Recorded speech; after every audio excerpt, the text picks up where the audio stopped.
Hello race fans and welcome to round 10 of the World Touring Car Series live here on RaceSpotTV. We are ready to run towards the conclusion of what has been a dramatic season here in the World Touring Car Series. Just 9 races remain and it is going down to the wire in the Pro Class Championship. Paul, we've got two titans of touring car racing, Kieran Harrison and Ross McFarlane going head to head, and it's impossible to tell who's going to come out on top. Yeah, it's absolutely wonderful championship that we've had, exciting all the way through this season. And we're into the final quarter of it right now, so I'm really enthusiastic about what we've got ahead of us here tonight at Circuit Magny-Cours, but I think there'll be plenty of thrills and spills yet in this series.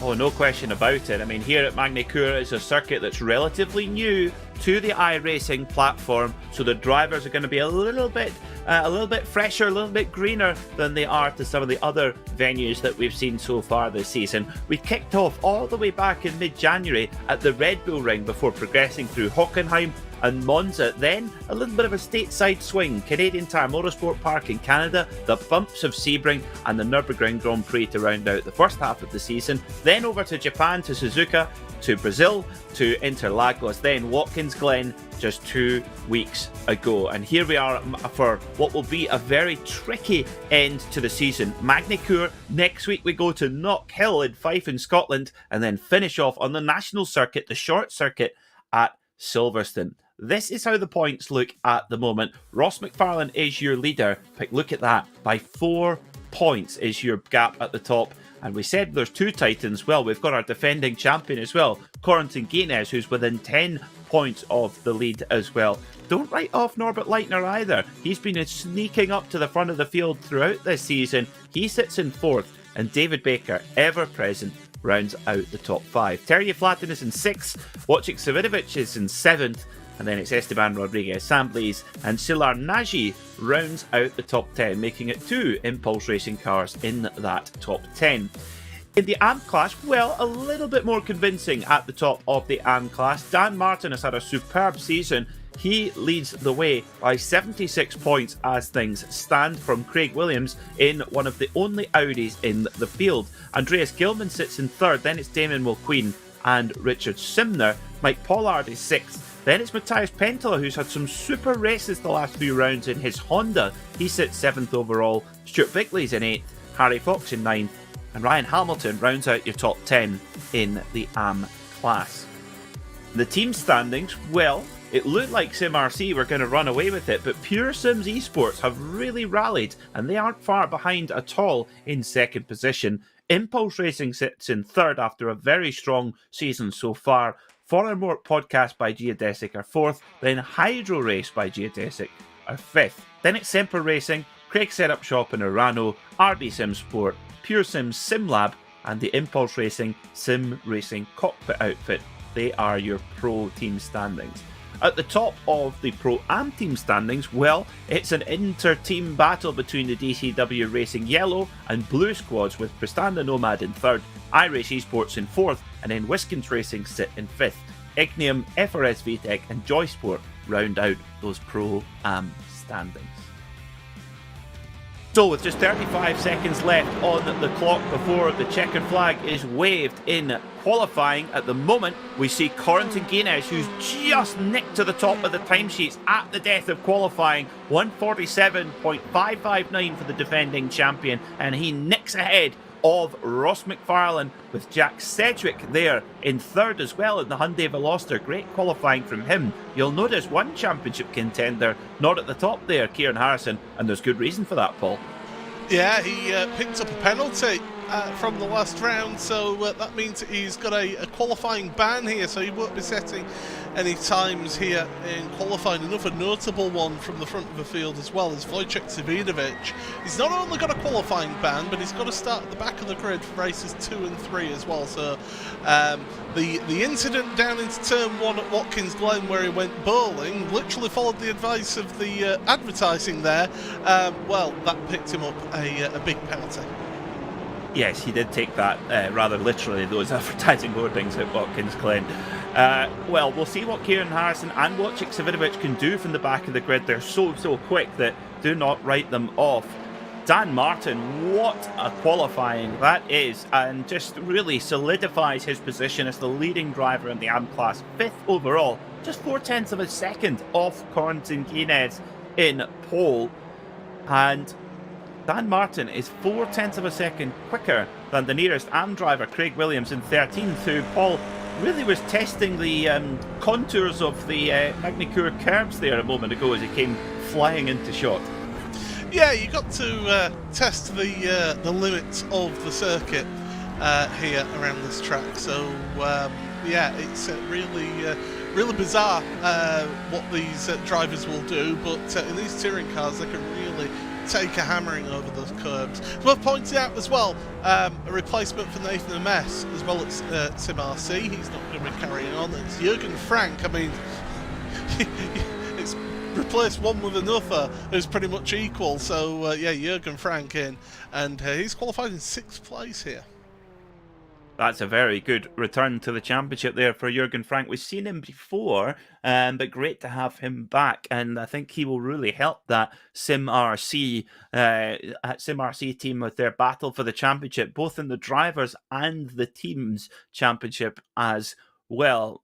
Well, it looks like we're about done for qualifying now here at Magny-Cours, a circuit that's very new to the iRacing platform. Of course, the circuit itself is not new, but very much here on iRacing it is. So the drivers still getting a feel of how the circuit races and how it feels to drive as well. Will be fantastic to see how that plays out as well. 9 races to go here between now and the end of the season in this 3rd season of the World Touring Car Series, with thanks to our partners Buttkicker, Simutech, Pure Sims, FreeM UK. Great to have them on board as always, supporting the championship as well. It's Corentin Guinez who's going to start from pole with a 147.559, and he will be joined on the front row by his championship rival Ross McFarlane. Row 2, dangerous though. Jack Sedgwick and Norbert Leitner, 2 super quick drivers, and then the AM class pole sitter, 5th overall, Dan Martin. What a performance. Jürgen Frank rounds out that 3rd row on his return to the championship. Jaroslav Sebula and Szilard Nagy are on row 4, then it's Miguel Freitas and Sam Blees. Pete Newman will start from 11th alongside Oyston Herford. In 13th it's Craig Williams, the 2nd of the AMs and the 1st of the Audis. Then it's Andreas Gilman, Stephen Walker, Morgan Butler, Mike Pollard and Richard Simner. Then rounding out the top 20 are Slavomir Jaworski and Sam Smith. Then it's Carl Hardy, Paddy Faulkner, Nick Clibbins and Alan McCain rounds out row 12. Damon McQueen will roll off from 25th alongside Hack and Ask. Then it's Matt Elmore, James Parker, Neil Stevenson and Scott Malcolm. And then your 4 bad boys starting at the back of the grid with no qualifying time set. Kieran Harrison, Wojciech Cvicinovic, Harry Fox and Marcus Law, all not allowed to set a qualifying time. So the drivers are prepared on the grid as they begin to roll up and take their positions. Paul, this is a great opportunity for both Guinez and McFarlane to land a punch here on their close championship rival, Kieran Harrison, who's starting from the back. Yeah, and they've got to be wary of the reverse grid as well. They'll want a small reverse grid to give Kieran Harrison as little chance as possible to get as many championship points here. But we're all set for the start. Yes, we are. Revs begin to rise. Ready to go then, to go racing at Magny-Cours in France, here in the World Touring Car Series. Off they go. It's a difficult getaway there from Jack Sedgwick, but a brilliant getaway from Corentin Guinez, who gets the whole shot into turn 1 with Ross McFarlane right behind him, and it's the 29 of Norbert Leitner who moves up into 3rd, and Dan Martin's getting in a bit of a shuffle there with Jack Sedgwick, who just did not get that Hyundai Veloster off the line well enough. And he's lost a couple of positions, but through they go, through Estoril, down through the Gauls Strait, and then down towards the Adelaide hairpin. So tight. Full lock in first gear there, Paul. Yeah, these drivers are going to be braking as late as possible into this hairpin. You can see that from Leitner and a few others as well going into there. So easy to make a mistake and to end up with contact there, but everybody behaving themselves through there. Maybe a little bit going on further back, but everybody so far so good on this for opening lap. I think that was fantastic. That is so tight there at the Adelaide hairpin. Well done to our drivers. So Cedric going out to very wide indeed. I wonder if he's serving a slowdown penalty. He's lost a couple of positions there, but gets back on the gas now as he goes up through Grand Cours and up towards the Imola chicane and up to Chateau d'Eau. Really not been a good start to the race so far. Jack Cedric back to 6th after starting on the 2nd row. He's just tucked in behind Dan Martin, who maintains his grid position, as has Craig Williams in the AM class in 13th position overall. But it's Guinness who leads then from Ross McFarlane, who's right on the boot lid of his Sim RC rival, with Norbert Leitner right in there as well, and Jürgen Frank. Great return to the championship for him so far, and I tell you what, Jürgen Frank is going to play a factor in this championship fight. I just get that feel, Paul, that he's going to be an important character in this championship story. He is, and he's that wild card, isn't he? Because he's not going for a championship, so he can really take advantage and just try and help his teammates out as much as possible. Andreas Gilman, something's happened to him. He was upset, flash of the headlights going into what is one of the penultimate corners, and he's I think he might have just cut across slightly the nose of that geodesic car, and off they go. And further down the order, oh my goodness, that's Alan Kane. Alan McCain having a huge head-to-head accident there with one of the Stevenson, I think. Yeah, I was wondering if it was Stevenson. It's Kieran Harrison. No. Oh, yes, well spotted, Paul. Number 93, Kieran Harrison. Oh, and then it's Scott Malcolm comes onto the scene. No, you're right, it's Stevenson. You're absolutely right, Malcolm in the Elantra. So Alan McCain gets completely beaten up there as well, but great spot, Paul. Kieran Harrison, he's kept going. He's not gone back to the pitch yet. But the thing is, that is why the qualifying ban is such a difficult penalty. Scott Malcolm just sits it on the door there of Kieran Harrison. So this is why it's such a tough penalty though, Paul, because that's what you can get involved in so easily. I can tell you now from experience, Scott Malcolm is a respecter of no egos. He will get stuck in there on the Scotsman, and he will defend for everything that it's worth, usually, in a racing battle like he can be in. But yeah, Kieran Harrison, the question is, has he got any damage to his car? I mean, Damon Mulqueen, he's way down the order as well. He's lost places in the opening of this race. So big question for us in terms of championship standings at the top of Pro is, has Kieran Harrison got damage where he has to come onto pit road, or is he all well and good? I can tell you one driver who has got damage though, and that's Alan McCain, and also Neil Stevenson as well. They're back in pits. Yeah, that's not a surprise. They both had the heaviest impact there as well. So that's a real tough one there for Kieran Harrison. He has progressed up to 25th place, which would be about the biggest reverse grid that would be handed out. So he needs to gain a few more places to increase his chances of catching the reverse grid. It's more contact up ahead. Dan Martin's had an issue. He's on the headlight flasher there, big time, flashing away at Szilard Nagy. So something's happened to Dan Martin, and again, gets out over the paint. Does Martin in that black and pink RD Simpson car flashing away. Oh, big contact, three-way contact there between the geodesic car. Please, Sepula as well, and Hereford also, three wide. They all got into a big old shunt there. 3 into 1 is never going to work around that hairpin. Something's obviously happened to Dan. There was a huge load of smoke that we saw on the shot. Dan's had to take avoiding action. He couldn't get through the chicane. He's got a slow down penalty, and then geodesic car down the inside. Sebula's the middle car. He's got nowhere to go, and unfortunately for the 13 assemblies, he ends up out in the boonies. Now, what do you reckon there, Paul? Was Dan Martin thinking, right, I'm going to serve my slowdown penalty? Was he on the brakes early there, or am I imagining things? I think he was slow through the chicane anyway. He was compromised through the chicane. and I think it was just a case of, yeah, he got contact at the hairpin, so that's what's happened there to him, and it was the 81 who unceremoniously dumped him around. There didn't actually gain the place though, did the 81, so he did hold back.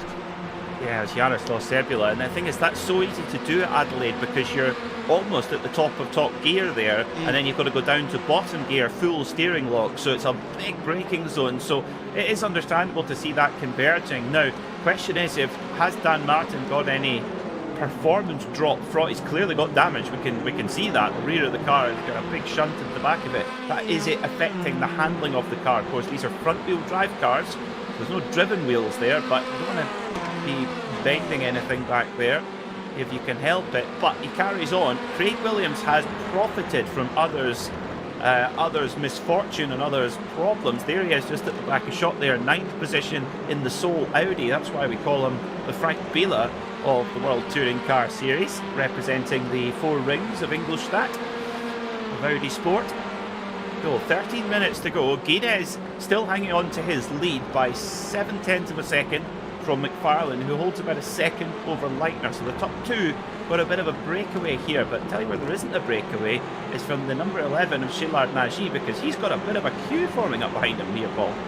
Yeah, so that's from all that shenanigans that's happened there with Dan Martin. That slowed everybody up at Adelaide hairpin on that previous lap, and then the issues that happened down at 180. No, we're not doing darts. That is the name of the corner. Oh, you beat me to it. in the hairpin in the middle of the circuit there.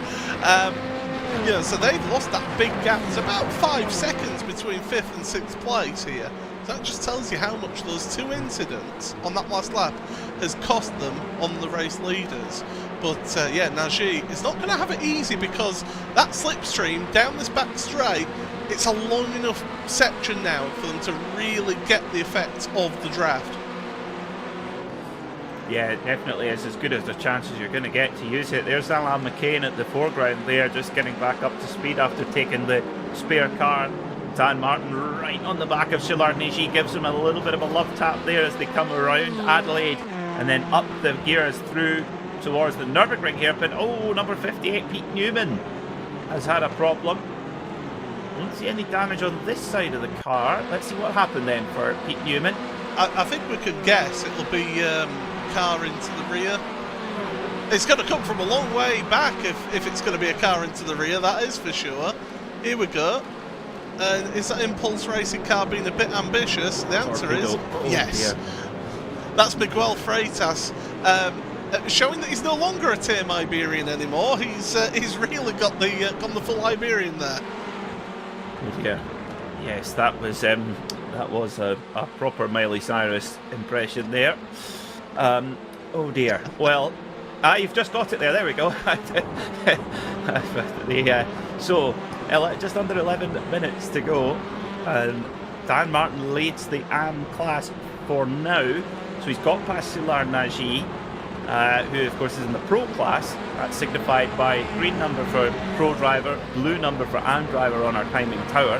But Martin again punching above his weight, and that's why he's accumulated so many points and such a good lead in the AM class, because of course if you win your class in AM, that's great, but if you finish higher up the order, you score more points. So if you're in Pro, you win, that's it. But in AM, it really helps to finish as high up as you can, and that's what Dan's been doing. However, Craig Williams is definitely in the hunt though. Oh, he's giving it some in that Audi.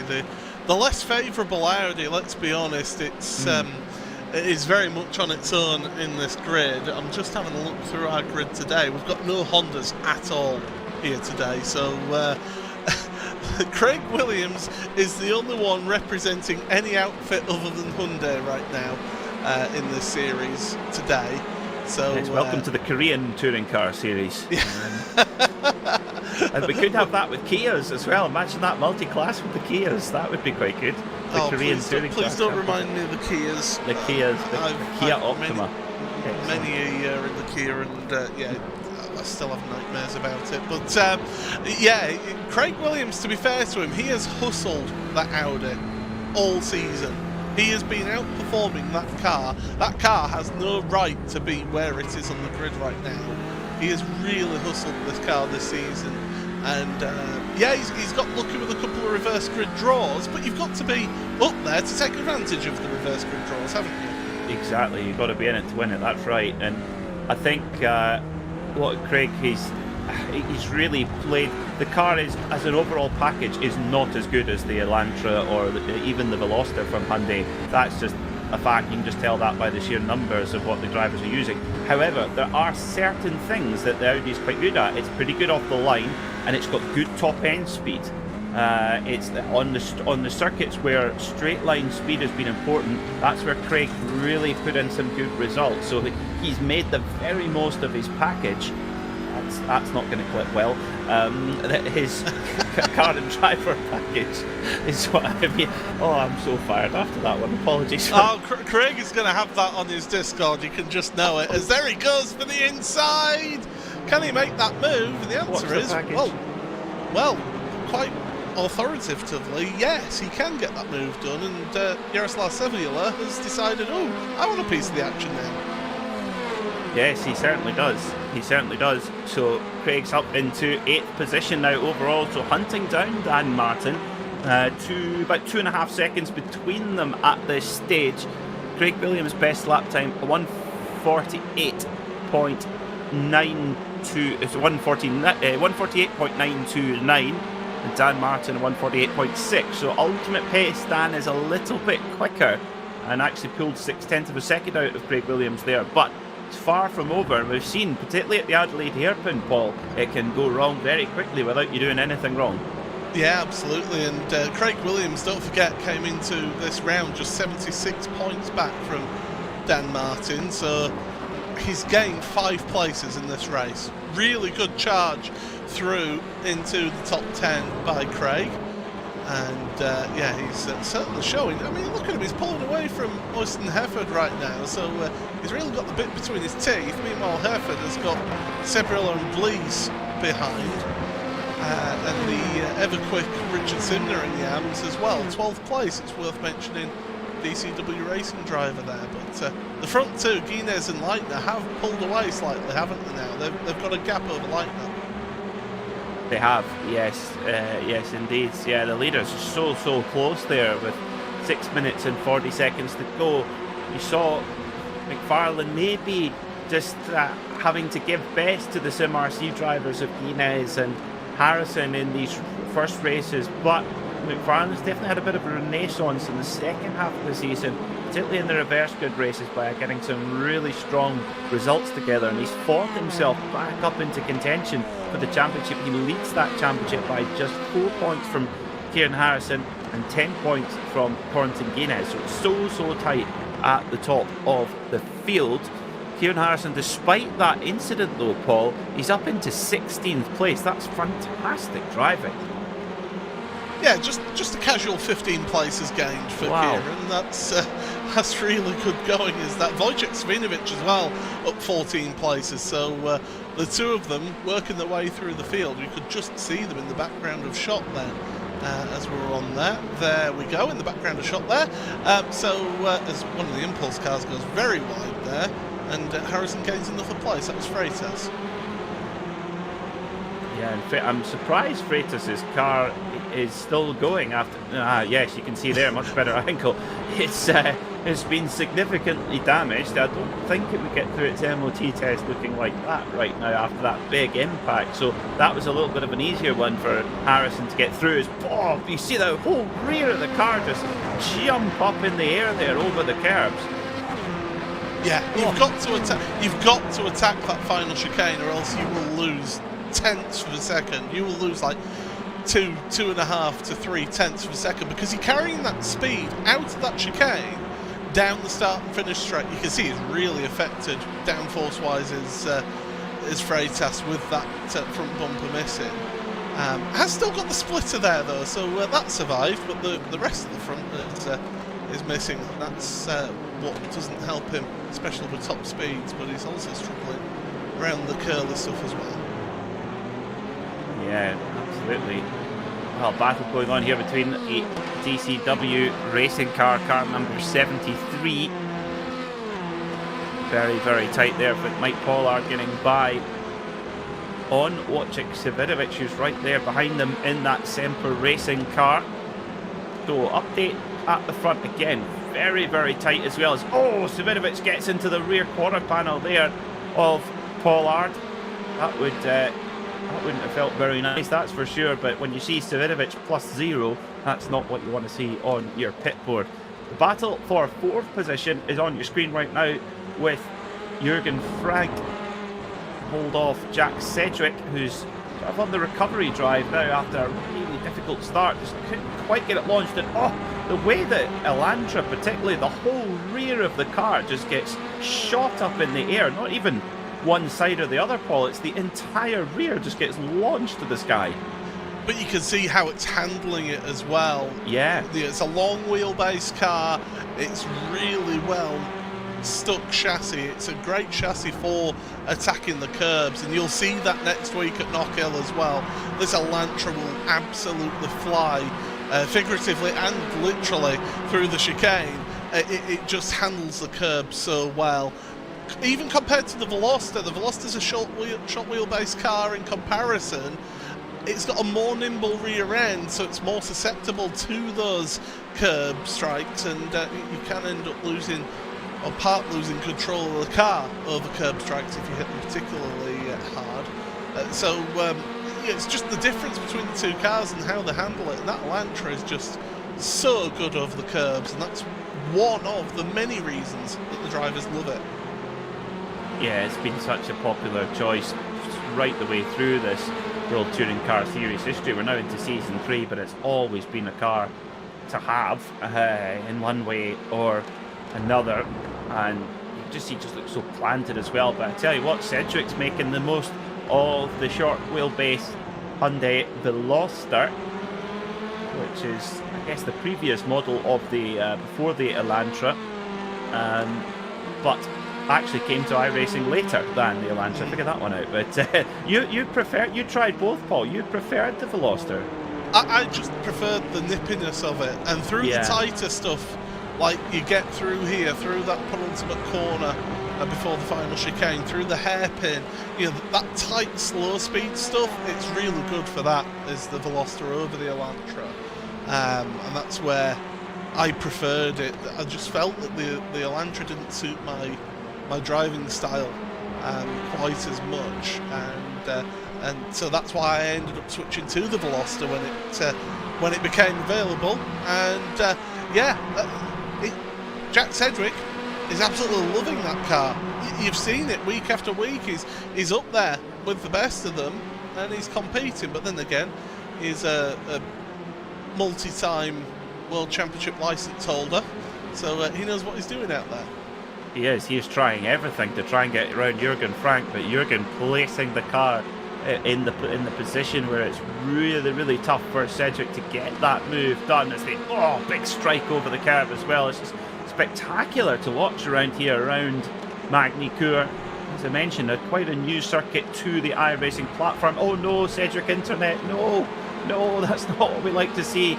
It's a big blip out there for Cedric, and that actually appeared to take gas away from him briefly. And Stanislav Jaworski's had his own problem, but that's a shame. The Jack Cedric Internet, it's almost infamous here on the iRacing platform. Yeah, it's his cloaking device. Unfortunately, he doesn't have any control over when it actually takes place. We are getting towards the end of the race here. It's really going to be close. I think we're going to get one more lap here. We'll have to wait and see. I mean, the finish line is there, so we should get one more lap this time. That's right, yeah, white flag in the air, so I hope all the drivers have got enough fuel on board, because we just forced that extra lap. The pace at the front has been very, very quick. Guinness and McFarlane have been absolutely line astern lapping. They both lapped underneath 1 minute 48, so they are really, really running quickly. A 48.0, get this is how close they are. According to Guinness, last time by, 148.077. McFarlane, 148.072. 5 thousandths of a second between them. About the width of a piece of tin foil between them. And McFarlane trying everything to try and put pressure on Guinness, but Guinness is just so good. So McFarlane will have to really make something work here to try and get a pass on Guinness on the last lap, or will he have to settle for second? And we know in the past, Paul, you know, Ross is often happy to do that and then just bides his time, and over the course of the meeting often comes out with a big chunk of points nonetheless. Yeah, he's renowned for it, isn't he? He knows how to win a championship. Of course, former champion in this series, in Season 1. Also a 4-time World GT champion as well in World Sim Racing. So he knows how to win a championship. But right now, currently Guinness has just got a few corners to go, and he's currently got a slender lead. He certainly does. And update on the other member of this three-way championship fight. Kieran Harrison has managed, despite that spin around, has managed to get himself up to 12th position, but around the final section they go through Complex de Lucie, and then it's Corentin Guinness, your winner here in race number 1 at Magny-Cours, with Ross McFarlane there right behind in second, and another solid drive from Norbert Leitner in third. Jürgen Frank hangs on to fourth, and Dan Martin, despite some bruising encounters, some strong hits from behind, he finishes 6th overall, top of the AM class, but just 2 positions ahead of Craig Williams. Both Martin and Williams, great performances.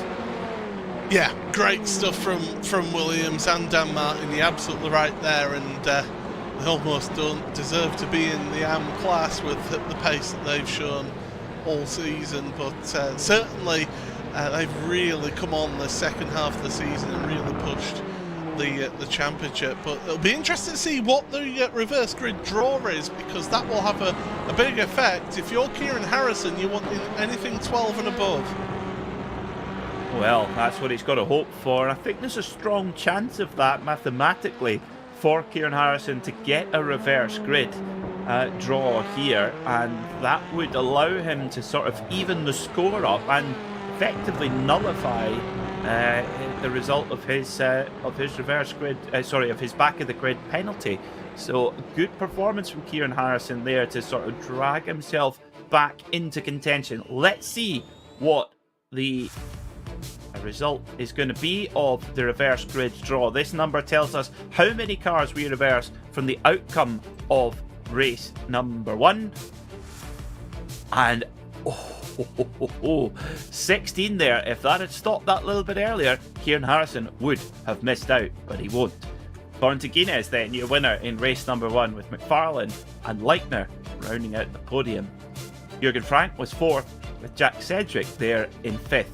Dan Martin, your winner in the AM class, in 6th place, with Szilard Nagy in 7th, and Craig Williams 2nd in AM, 8th overall. Boyson Herford and Sam Blees round out the top 10.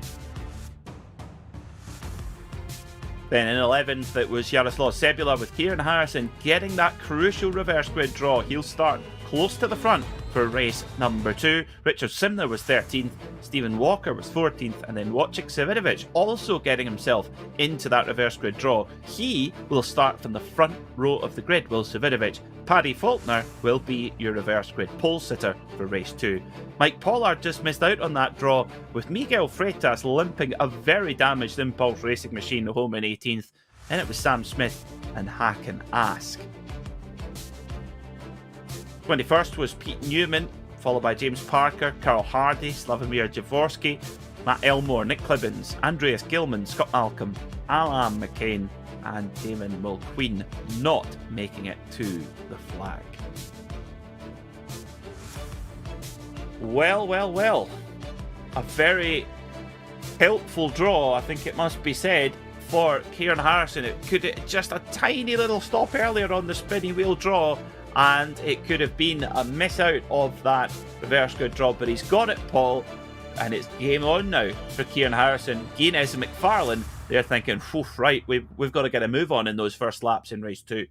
Yeah, the opening laps of this next race will really have a big say on how the rest of this evening goes for Guinness and for McFarlane. But yeah, Kieran Harrison, he will have breathed a sigh of relief when he just saw that wheel just tick over just that little bit, and he'll be delighted to see that it ticked over to 16, because it means that he's only got a few cars to look forward to. But I tell you what, there was going to be one driver who was going to be giving him a run for his money for the win, but of course he's got a back of the grid penalty, Wojciech Savinovic, who finished 15th. So actually, that moves Kieran Harrison up one place on the grid effectively. Very well remembered, Paul. Of course, yes, Wojciech Savinovic did get himself within the reverse grid draw, but it's meaningless. He's going to have to do it all over again. Yes, very, very good point indeed. Well, what a race we're going to have ahead of us here in race number 2 here at Magny-Cours. And I think actually, although it's a circuit that the drivers will be less familiar with than some of the other circuits we've gone to, I think they acquitted themselves on the most part very, very well there, Paul. Yeah, just one or two little bits of incidents in at the hairpin, but we expected that up at Adelaide hairpin. We really did. It's just because it is such a high-speed section down into such a tight right-hand hairpin. It's just so tempting for some people. And Miguel Freitas in the virtual paddock has actually held his hand up and said, yeah, no, that was 300% on me. So he's taken full ownership of that contact with Pete Newman earlier on in that race. So I kind of expected him to do so. But yeah, this circuit, it's a Grand Prix or a former Grand Prix venue. It's wide track. These drivers love a wide track because they tend to get a little bit trigger happy on the old overtakes. Well, that's the thing, is it's so tempting when there's so much room to use and a big long braking zone. It is tempting to use it, and of course having such a long draft up to that point as well, you can miss your braking point very, very easily indeed. So we're going to take a short break here on RaceSpotTV. Race 2 is coming up in just a moment. Do not go anywhere.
Well, welcome back to RaceSpotTV, where we are preparing for race number 2 here in the World Touring Car Series Season 3. And we think back, Paul, this great championship started in a kind of burst of popularity for TCR when these new machines came on the market on the iRacing platform, the Hyundai Elantra, then the Veloster, to add along with the Audi RS3. It's great to see how that category has really been invigorated, and what a great championship we have from season to season now. Don't forget the Honda Civic as well. That's Honda, of course, yes. That was that's sprinkled in there as well. Yeah. I mean, touring car racing has always produced some fantastic racing. Yeah, it produces some questionable moments, shall we say. But certainly it does produce some fantastic racing, and you know, the World Touring Car Series, they waited until it's a World Sim Racing. They did actually wait until there was more than just the Audi TCR before starting and committing to a TCR championship. And to be honest, I think it's worked to a degree. The problem is at the moment is that because the Elantra is so strong, we just end up with a one-make series with a Craig Williams thrown in for good measure as well. So yeah, it's got its good points and its bad points for touring car racing.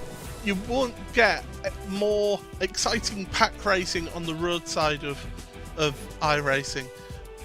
So yeah. Anyway, we're getting set, Peter, for the next race. That's it, it's time to go racing here in the World Touring Car Series with a packed grid of drivers, and this is how they will roll off. Paddy Faulkner will start from the front of the grid. Wojciech Sederwejdovic showing his second, but he is due to start at the back. Stephen Walker and Richard Simner due to start from row 2. But we have a small technical delay before we get going in race number 2. So we appreciate your patience for just a moment. I tell you what, Paul, what one car I'd love to have on the series or on the iRacing service is the Alfa Romeo, because there's so much great variety in the TCR category. But that little Alfa Romeo, Julie, I mean, though it's a car that's probably out of production now, but I just love it, that little Alfa. It's so cool. And it still races in the IMSA Pilot Challenge. Yes, it does successfully too. Yeah. It's and one thing I really like about TCR is that they do have the balance of performance adjustments. They don't get it perfect. They never do. Nobody does. As soon as you introduce a balance of performance adjustment, you can guarantee that a series is going to have cars manipulating it. We've seen it time and again. I mean, the classic example was at Le Mans when Ford showed up with the Ford GT, sandbagged like no, like there was no tomorrow, and then as soon as it comes to the race, shot off into the distance and see you later, lads. With their, it wasn't a GT car, it was a prototype car. Was that? Let's be honest, it wasn't a GTE car. Was that?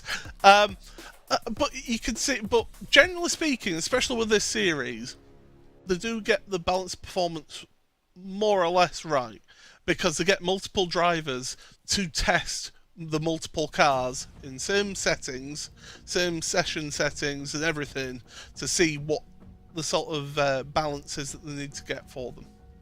Yeah, I think and you've got to take a real data-driven approach to it. As soon as you get into who shouts the loudest, then it really does go wrong. So I think, yeah, absolutely the right way to go about it is the data-driven way. The thing that I love about TCR cars in particular is the actual not the diversity, the adaptability of them, of what you can do, the versatility, that's the word I was looking for, because they can do 20-minute sprints and they can do 24-hour endurance races, and they can do it on flat track Grand Prix venues, or they can do it at the Nordschleife.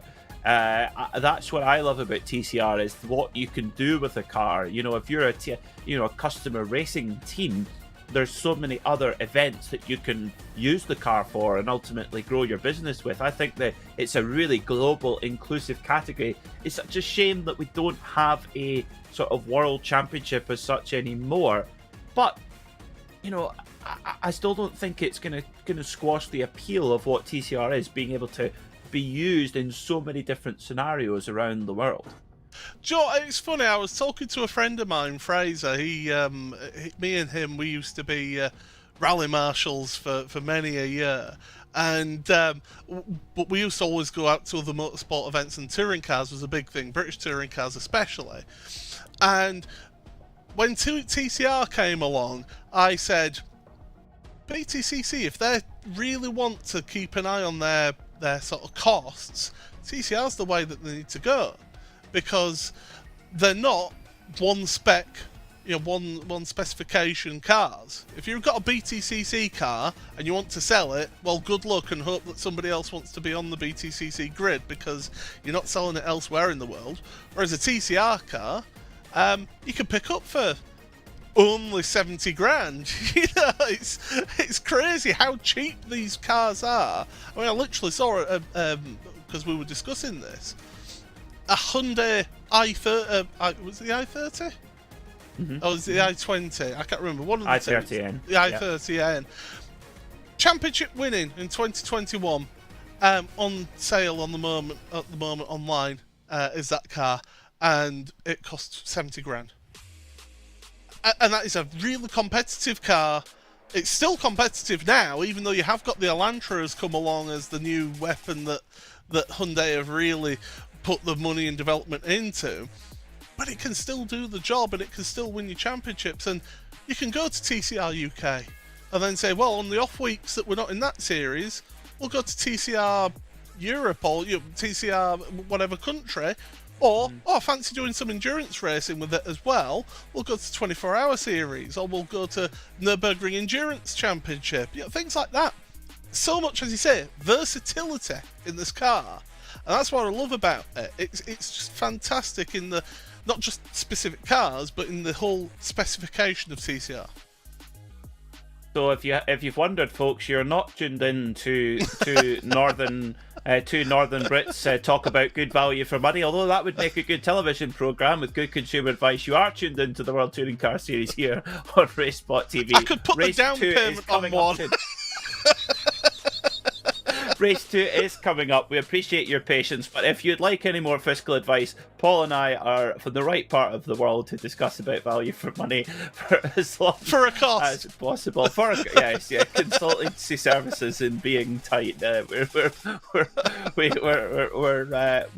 good at that. It's interesting though. I think you're right though, Paul. I think the tide is turning, and TCR, because it's such a you can buy stuff off the peg quite easily, it opens it up to different teams, because you look at, I mean, I'm not wanting to bag on Toka here or British touring cars, but to build one of those cars from scratch, there's the cans and the can'ts in that, because that is a seriously complex machine to build properly. And yes, you're buying off the peg components, but to get a good touring car built is not straightforward. Whereas if you buy a Hyundai or an Audi, I mean, you can buy an Audi RS3 LMS TCR straight from Audi Sport, and it's just there. Turn the key and off you go. It opens up the possibility to so many other teams who might not think, building a whole touring car from scratch is a bit of an ask, but we can certainly run one if you give us one. And I think that's one of the cool things about it too. If people aren't aware, the British Touring Car Championship, the drivers basically have the teams get the main sort of driver's safety cell part of the car as from the manufacturer, but the entire front end and the back and the rear end is a subframe that it's its own bolt-on parts from Toka. But because they only come from one supplier, well, the costs are more. Because it's one supplier, so they can charge whatever they feel like, within reason, within the contract. It's the same with the spec engine. There's a cost associated with that with Toka. The hybrid system, that's a new cost that's been thrown into the works for BTCC, and there's debates as to whether it's actually improved the racing or not. Whereas TCR, they are basically the road cars with motorsport parts bolted onto it. So the more of the car is in line with the car that you would go to your showroom and purchase, compared to the British Touring Car Championship now. There are pluses and minuses to both series and both specifications. We're not saying that one is perfect and one isn't, because neither is perfect. But for me, in terms of the availability of the cars and the versatility of the cars, I would be putting my money into TCR right now, I mean, in Britain alone, TCR UK, I think there are 24, 25 cars on the grid this weekend. The British Touring Car Championship is down from 31 cars down to 27 cars now on the grid. And a lot of that is to do with cost. Yeah, it is, absolutely. I think the one, playing devil's advocate slightly, I bet you the BTCC car is the bigger adrenaline pump to drive. Oh, yeah. I bet you it's nuts to drive one of those BTCC cars on the limit, especially with the hybrid boost coming in as well. Well, we thank you for your patience. We're underway in a very brief warm-up session, just over a minute before we get going. So occasionally we do come across the odd little technical gremlin, but all sorted very quickly thanks to the folks in Race Control. And a huge thank you as always. We wouldn't be here racing if it weren't for our sponsors Free M, Pure Sims, Simutech, Butt Kicker, etc. as well. And also our media partners too. The video from Chaz Draycott Media, and also cinematography from Lord Hedge himself as well. Or it's Lord Hedge Mr. cinematography. Hedge. Mr. Hedge. Mr. Hedge. Mr. Hedge as well. So if you're looking for his address, well, just looking in any Hedge, there he is. Hedge your bets with Lord Hedge cinematography. You can tell that we've been filling too long now, Paul. Well, it's thank goodness we've got 9 seconds left in this practice session, and we can talk about something that we can keep ourselves up and informed on. It's touring car racing. I bet all the folks up at Knockhill who know you very well, Peter, will be listening to this and going, "Yep, this sounds like a Sunday morning when we've got the fog rolled in and we're having to kill a bit of time." I'll go and play some. The difference on Knockhill FM is I can play some music, and I tell you what, Money for Nothing by Dire Straits, all 7.5 minutes of it. That's a very helpful one if you've run out of things to say in the commentary box. But we're going to have plenty to say here. Paddy Faulkner and Stephen Walker are your front row, with Richard Simner, Kieran Harrison, Jaroslav Sepula and Sam Blees completing the top 6. Then it's Oystein Herford, Craig Williams, Shilard Nagy and Dan Martin. Then Jack Sedgwick and Jurgen Frank. 13th is Norbert Leitner. Then it's Ross McFarlane, Corentin Guinness, Mike Pollard, Miguel Freitas and Sam Smith. Then in 19th it's Hakenas, Pete Newman, James Parker and Carl Hardy. Then Slavomir Jaworski and Matt Elmore. Then it's Nick Clibbins, Andreas Gilman, Scott Malcolm, Alan McCain, David Mulqueen and Neil Stevenson, with Wojciech Savinovic starting at the back of the grid after a pre-race penalty. Right then, the revs are beginning to rise, ready to go racing here in the World Touring Car Series. It's number 96, Paddy Faulkner, who leads us away into race number 2 here at Magny-Cours, down towards the Grand Curve. And Faulkner giving a little bit of room there as well as they jostle for position, and just about Faulkner hangs on to it as well. Oh, big slide there. Sebula off. One of the geodesic cars off as well, and Craig Williams nearly follows them off in sympathy, but not quite. Yeah, it was Sam Blees who was the geodesic car going off there with him. So cold tyres into turn 2, and I suspect a little bit of contact as well. But Stephen Walker and Patrick Faulkner fighting for the lead, and Walker's going to go around the outside here. Beautiful stuff. That was a lovely move there by the 222 of Stephen Walker for Geodesic Racing and his Hyundai Elantra right around the outside of Adelaide as they all try and get through relatively unscathed. And Dan Martin's had a problem, Paul. Dan Martin has dropped right to the back of the order. What has happened to the AM Championship leader? Well, it's not a good day at the office for him, and again he struggles with that chicane. Oh, we've got another car off, that's Alan McCain. Well, it's going from bad to worse for Alan, but up at the front, Kieran Harrison already up to 2nd place in this race. Stephen Walker's trying to get away while he can, but look at the geodesic car flying over the curb a little bit too hard, and Craig Williams now is going to fight with Oystein Herford and gets the job done. Contact between Herford and Nagy. Yeah, a little bit of banging and barging here on the first lap here in race number 2 at Magny-Cours, but This is a superb opportunity for championship contender Kieran Harrison to try and get a win on the board and try and recover from that qualifying ban that he had to serve for race 1. He had a great effort there to get up into 12th, and he's making full use of this good grid position here, and he's off in hot pursuit of Walker. 1.1 seconds the gap. Paddy Faulkner leads in AM, but Richard Simner, his teammate, is right behind, and watch out for that Audi of Craig Williams, and we know how quick that Audi is in a straight line. That's going to help heading down into the Adelaide hairpin.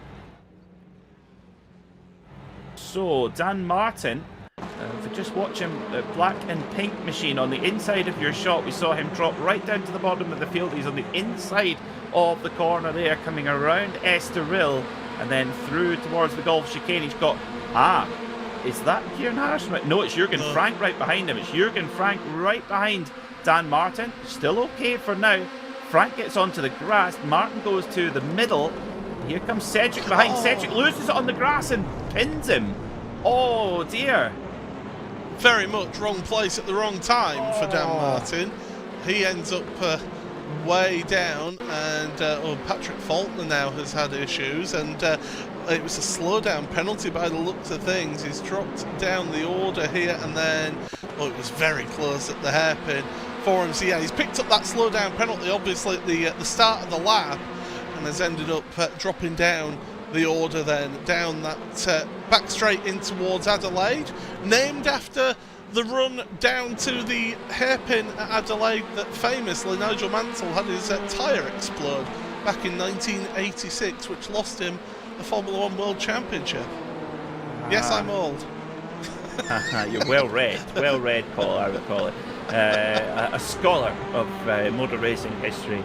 Well, Kieran Harrison is a scholar of the detail on the back of Stephen Walker's geodesic Hyundai here, because he is right there in second position now is Harrison. Richard Simner, although Paddy Faulkner, his teammates, hit problems, Richard Simner takes on the baton for DCW Racing, leading in the AM class.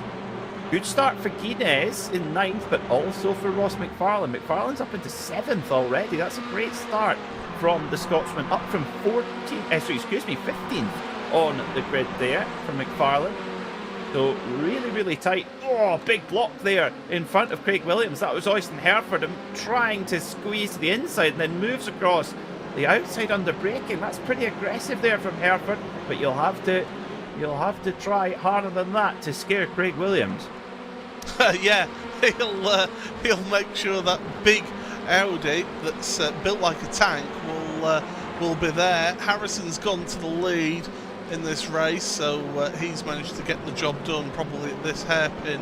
He's already pulling away at the front, but this fighting here, I will say Jurgen Frank's doing a good job of holding back Ross McFarlane. He's got currently Guinness right behind McFarlane, but they're stuck behind the battling Hereford and Craig Williams. Williams trying to get to Richard Simner, but this is an opportunity for Ross McFarlane down the inside. Well, Craig Williams did McFarlane a bit of a favour there, because he sort of moved the number 176 of Jurgen Frank out the way a little bit there. Quite a forceful move, and that allowed McFarlane the room to try and get that move done, but Frank's fighting back as McFarlane tries to give a car with space. Well, not almost, maybe an original Mini's worth of space there as well, and off he goes, but he does get the move done. So McFarlane is up into 6th, but he has 2 Sim RC cars right behind him. Jurgen Frank right behind, and then Corentin Guinness, his championship rival, at the front. Harrison has hit the front, so Harrison now leads the way. So championship contender Kieran Harrison is in the lead of the race. He started from the very back of the grid in race 1, got himself up into 12th, and he is getting his race meeting right back on track. What a fight back. Yeah, absolutely, but of course you don't score best in a round by doing well in one race. You do well across the 3 races, and Ross McFarlane's in a good position, but so too is Corentin Guinness, who won that opening race of the evening. He's just loitering with intent behind Ross here. So yeah, this Pro Championship is really intriguing. For me, the AM Championship is really intriguing, with Martin down to the back of the field now. This gives Craig Williams a tremendous opportunity to score some big points and to catch up that gap at the front. It certainly does, Paul. You're absolutely right. And Craig Williams does have work to do. He comes in 76 points behind Martin. Now you get 75 points for an overall race win. So Williams has really got to finish in the top 5 here, I would say, at the least, and hope that Martin stays lingering down the order. So it's a lot of things that need to work out, but it's, as we've seen, it can change very, very quickly here in the World Touring Car Series. 3 wide as they come around, and McFarlane has to shut the door quite last minute there as they come into Complexe du Lycée. Apologies for my appalling French accent. And Craig Williams now trying to fight back here on Guinness, the respecter of no ego, and using the straight line speed of that Audi, but Guinness using the cornering speed of the Hyundai there to stave off that challenge from the Craig setup shop driver, who nearly clicks the quarter panel of Guinness. That's really, really close, but watch the Audi here, watch the Ingolstadt Bullet going down the hill through the Golf chicane, through the Golf straight, and down towards the Adelaide hairpin, as Frank has a little bit of a look and Craig Williams says, no, I don't think so. Almost into the rear there of Guinness. And do you know what? Craig Williams got a great run off of the corner with that little bump, and Sam Blee says, thank you very much, I'll get past Jürgen Frank. It was a great dive to the inside at Chateau by Ross McFarlane, almost sending the car over there, was Craig Williams. My goodness, he well and truly is attacking that curb at the chicane there at 7 and 8, but at Nürburgring chicane, should I say. But yeah, it was McFarlane on the previous lap down at Chateau that started that whole sequence of events that saw itself out at Adelaide. Yes, it was, I tell you what, the Audi RS always have liked some box arches on their cars, and those box arches are quite helpful there to protect the wheels there from that little bit of a shunt that Craig Williams got on the corner as they came into the braking zone, but he looked to have carried on relatively unscathed from that exchange. Kieran Harrison is marching away at the front of the field as we approach half race distance. He's already up to 1.7 seconds from second place Stephen Walker. Richard Simner's having a superb drive, car number 42 in the overall podium at the moment, leading the AM class by a good margin. We know Richard, he's when he had a treble around the mid part of the season, he won all 3 races in the AM class, and he celebrated with a big glass of bourbon. I wonder if he's got the bourbon on ice ready for tonight. Well, I think an overall podium would definitely justify a big glass of bourbon. Of course, that would be after the racing is finished. Of course, we don't yes. advocate sim racing and drinking, but No. yeah, this is Mike Pollard has been fighting off Jack Sedgwick as much as he could, but Sedgwick finally gets the job done in that multicoloured Craig setup shop car. But yeah, Sedgwick tried to do a recovery drive after touching the grass down into the Adelaide hairpin and collecting Dan Martin, and Martin will look back at that and realise, yeah, just an honest mistake. Lap 1, we're all tightly packed together, and Cedric will be the first one to apologise as well. That must be said about him as well. So yeah, it was nothing malicious in that. It was just an honest mistake. But meanwhile, Ross McFarlane's trying his best to move forward, and again, he loves this move down Chateau, doesn't he? Absolutely, yeah, he certainly does. Great move there from McFarlane, and Guinness just copies it. Guinness says, I'm going to give that a go as well. Oysten Hereford doesn't fight it too hard, so McFarlane and Guinness are charging through the field at the moment, and as impressive as Kieran Harrison's recovery has been today, well, it's going to be negated with every position gain that McFarlane and indeed Guinness make. It's going to make the gap, the points delta, smaller and smaller. So next up then for McFarlane is Richard Simner. Now, best laps of the race so far. Simner's best is a 148.8. McFarlane's best a 148.3. Both of those set on the previous lap. So half a second quicker was McFarlane last time by. And he's picking up a good draft here from Simner. But is he close enough to make a move though, Paul? Well, we'll have to wait and see, and he's got Guinness in his rear view mirror. He's getting close, but not close enough.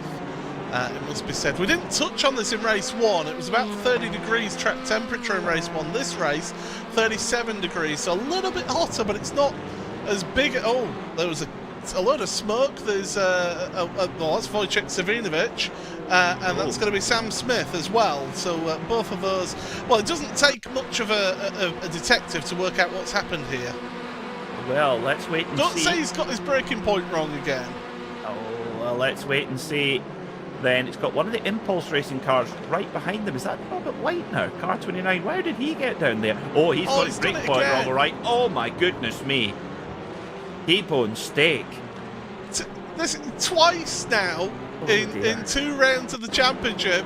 Wojciech Savinovic. Oh, I'll tell you what, that geodesic car did a really good job to recognise what was happening there, open up the steering and allow that contact to happen and just cut back on the inside. That was really good racecraft from that geodesic car that was up there. But yeah, that's a second week in a row that Wojciech Savinovic has gone into a corner carrying about 4 gears to higher speed. Well, Sam Smith will have money on his mind after that damage bill, that's for sure. Oh, goodness me. Wojciech Savinovic, we know how good he is. He's a many times over a champion in iRacing, touring car racing. He's a hard racer, but I have to say that's 2 quite clumsy mistakes we've seen him make in the last 2 meetings. I don't think it's generally like him, Paul, to make... Yes, he might get into incidents, but not sort of clumsy ones like that. No, not clumsy ones like that. Normally, they're of his own making, where he just gives you under braking, just a little bit of a push in the bumper, under braking, and pushes you out the way. Yeah, to give it a little bit of a professional foul sort of thing, to bump you out the way and get you out the way of him. I've been the victim of that a few times over the years from Wojciech, but incidents like that are not his MO. He really is normally a really good, clean driver on the whole. Aggressive, yes, absolutely aggressive, but somebody who he will give you a good race as well as Sebula. Oh, has he got damage to his car? It looks like it, doesn't it? Yeah, it's just not like him, that's for sure. We'll just put it that way. Now, Ross McFarlane and Corentin Guinez have both got past Richard Simner then, so they're glued together, but Stephen Walker is in second place, 5 seconds, I call it 4.5 seconds up the road. Now, lap time difference, almost identical. Both Walker and McFarlane both did a 148.3 last time by, 148.3 for Walker, 148.5 of McFarlane just over the line there. And Guinez a 48 flat, so Guinez is actually the car on the move. He had a slightly scrappy lap 2 laps ago, but that last one there, he was on it and caught right up to the back of McFarlane. So I think with 5 minutes to go, Paul, it's going to take a mistake from Stephen Walker here to allow McFarlane and Guinez to claim any more places. So now, straight fight between them. Who wants the points? I think that's partly, that quicker lap time as well, is partly because of the fact that he's in the slipstream here looking. He's just trying to get into the mind of Ross McFarlane there, just showing the nose there. It was never really on, was that move. So yeah, he's going to carry on behind, but Guinez has been keen to follow Ross all the way through and just shadow him here. And the thing is that the gap in the points difference between first and second place, which is what they had in race number 1 with Guinez finishing first, is greater than the points gap between third and fourth the other way around. So Guinez is catching up McFarlane at the moment in the championship, if only by a point or 2. Well, it's these points really matter now, and with including this one, 8 races left in this championship. So as the clock ticks down to our season finale at Silverstone National, this is going to be really important. I tell you what, I just get the feeling that next week at Knock Hill is going to be a pivotal meeting, Paul. It's such a tough circuit.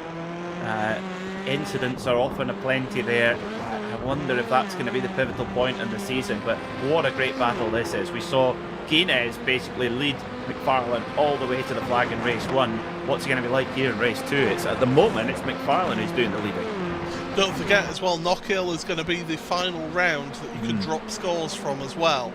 So, because the Silverstone National round, there is no drop score for that final round. So whatever points you score in that final round is what you then take to your final standings after the drop scores were applied for the previous 11 rounds. So Knockhill's the last time you can drop scores, but if you're involved in the championship fight and the championship tussle, you do not want a low drop score. You want that drop score to be as high as possible, so that when you do drop the score, it can work in your favour.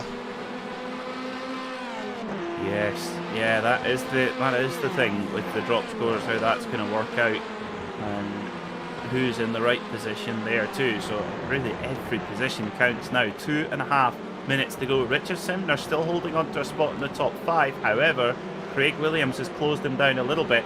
The only protection slightly for Simner now is that Oyston Hereford is causing a geodesic sandwich at the moment and separating the two leading AM-class driver. But this is, tell you what, it's been a superb day so far for Craig Williams, and yes, there are parts of the circuit that won't suit that Audi. These kind of slower, these more technical places not quite as good, but some of the longer stretches and longer straightaways really suit the straight line speed of that Audi.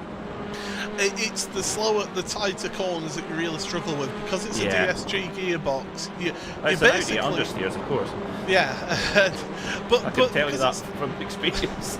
Because it's a DSG gearbox as well, the gearing isn't actually how you would want a race car setup. Whereas the Hyundais, the Hondas, they can all bang down through the gears to keep the revs in the optimal range for the torque the engine produces. The Audi, once you've started the race, you never really take it below third gear for the rest of the race with the gearing. So it doesn't always sit in the ideal torque band that engine provides. And Hereford looking to the inside of Simner. That's very, very late. And look at that! Ever the opportunist, Craig Williams. It was almost as if Craig Williams predicted that was going to happen and then put his bet on accordingly. They're getting into that's not necessary. Oh dear, they're both banging wheels and whoa, all over the curb, and somehow Williams keeps it on the island. That's incredible. Craig Williams in the Audi RS3, and here comes Jürgen Frank, barges Simner out the way, and Simner will be kicking himself there. They're, driving into each other on the straight like days of thunder in the higher cars. That's just not what to do. But Craig Williams comes off better, but it's not done yet. 21 seconds left on the clock. Where are our leaders? Are we going to get an extra lap, I wonder? That's going to be tight. That's going to be very tight. Very, very tight indeed. We saw... Yes, we are. We are going to go an extra lap. Just. So over the line goes Harrison. So he's setting a very similar overall race pace to what they did in race 1. That's remarkable. So McFarlane hanging on to third for now. Guinness cannot find a way through on his old rival, his old sparring partner.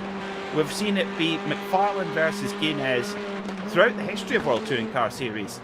McFarlane won season 1, Guinness won season 2. Who's going to win season 3? Is it going to be Harrison? Is it going to be none of these guys? It's gloves off, ding ding, round number 2 for tonight is this, I tell you. I think Guinness didn't get a good run out of turn 3 though. He ran it a little bit too far wide. That's just allowed McFarlane to be there in front, so he knows that he's not under pressure into Adelaide. But still, the racing goes on further back now. Oyston Hereford losing out to Jack Sedgwick. Yes, Sedgwick making the move into 8th position now. He's got Richard Simner next up on the road. Simner still sitting 2nd in the AM class for now. Simner came into this round 5th in the championship behind Damon Mulqueen, who's had an absolute disaster. He's had 2 internet disconnections so far tonight. So that's a disaster for Mulqueen. So that will allow Simner to move up in the championship points. Craig Williams is closing the gap now to Dan Martin in the points. Dan Martin is sitting 24th overall in this race after that problem on lap 1. So Guinness, I thought Guinness was going to have a dive there. Up front, Harrison leading by 4.3 seconds as he comes into Complex de Lithie. and he will be your winner then in race number 2. What a performance, what a recovery drive for Harrison. Great drive also for Stephen Walker in second, but can McFarlane hang on for one more section? Yes, he can. Oh, with Guinness rubbing him on the way through. So McFarlane gets the last spot on the podium. Craig Williams, well, we said he needed a top 5 finish. That's what he's done. Oh, who's that in the fence? Oh dear, Austin Hereford crashes as he goes over the line. He does get classified, but ends up in the fence. Oof. Well. Good job this is virtual, because that would have been a big effort for the mechanics between race 2 and 3. Dan Martin, disappointment for Dan Martin there. He comes home in 24th. Now that is going to be touch and go for the reverse grid, Paul. Yeah, I mean, that's not bad considering that he was down in 31st halfway through the opening lap. So he has made a few places back, has Dan. Scott Malcolm is going to be one of the final drivers across the line. I think Damon McQueen did actually get back out on track. No, he didn't actually get back out on track. So yeah, Scott Malcolm across the line. So who are we going to get as the reverse grid for race number 3 of the evening? Well, this is critical for this championship fight. Everything matters. It's going to be 17. Is it going to be 21? It's going to be 17. So Dan Martin misses out on that reverse grid draw. And that will put Hack and Ask on pole position for race number 3. This is how they finish then after 12 laps of action. Kieran Harrison comes through the field to win with the fastest lap of the race, 147.8. With that track temperature, that's a superb drive. Stephen Walker was a solid second, and Ross McFarlane held off Corrington Greenes all 20 minutes long to get that last spot on the podium. Craig Williams, your winner in the AM class and in the top 5 overall. Jurgen Frank was 6th, and Richard Simner survived a big battle to stay there in 7th and 2nd in AM. Jack Cedric, Austin Hereford and Sam Blees round out your top 10. Taylor Nagy was 11th, followed by Miguel Freitas, Paddy Faulkner, Norbert Leitner and Andreas Gilman. Mike Pollard was 16th, with Hakenask in 17th. He will be your pole sitter for race number 3. Then it was Jaroslav Sebula, Slavomir Jaworski and Matt Elmore. Finishing 21st was Pete Newman, with James Parker, Nick Clibbins, Dan Martin finishing 24th, the AM Championship leader, unfortunately in an incident with Jack Cedric earlier on, so that gives Williams a little bit of an edge in the race for the championship points. Carl Hardy was 25th, Alan McCain in 26th, Neil Stevenson in 27th, and Scott Malcolm, your last driver on the lead lap. Sam Smith did not finish on the lead lap after that big contact from Wojciech Savidovic. Damon Mulqueen had an internet disconnection to come home 30th, and Wojciech Savidovic, well, left licking his wounds in 31st, and also will start from the back anyway in race number 3. Well, Kieran Harrison came into this race meeting, Paul, behind the 8 ball, really. He knew he had to start from the back of the grid. He did get involved in an incident not of his own making in race 1 and fought his way through. He got the reverse grid and he knew he had to make the most of it, and boy did he. Yeah, took advantage while he could. Had one car less to worry about for the start of race number 2, of course, with Wojciech getting that back of grid penalty. Yeah, it was really a quiet race for him up at the front. Once he got past Stephen Walker, he was just then able to dictate the pace, and you know, just looking at the last 5 laps average lap pace, Kieran Harrison 47.9 average lap time in the last 5 laps, 48.3 for Stephen Walker. So that just tells you that difference in the final 5 laps between the two. So Harrison just had it nice and easy, but McFarlane and Guinness, I mean, what racing that those two gave us throughout that second race, and we're going to see it yet again in race number 3 between the two.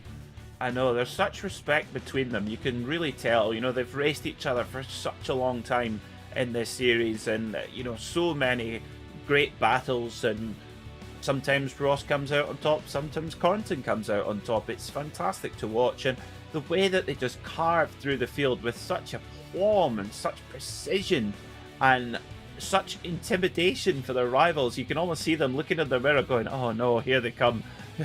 And McFarlane and Guinness just carving through, really, really good to watch. And that third place for McFarlane, that really did sort of bang the ball back over the net after that great move there from Harrison to win the race. McFarlane coming home in third means that points advantage for Harrison in that race is relatively minimal. So what's going to happen in race 3? This is so important, this race coming up. And it's worth pointing out, people, we did notice there, pushing at the line was Guinness on Ross. Ross ran out of fuel in the final chicane. That's what happened there, and that's why he ended up being so slow and getting bumped up the rear end. So it was nothing malicious or anything like that. It was just purely Ross ran out of fuel. So I think the laps caught those drivers out as to how long they went in that race.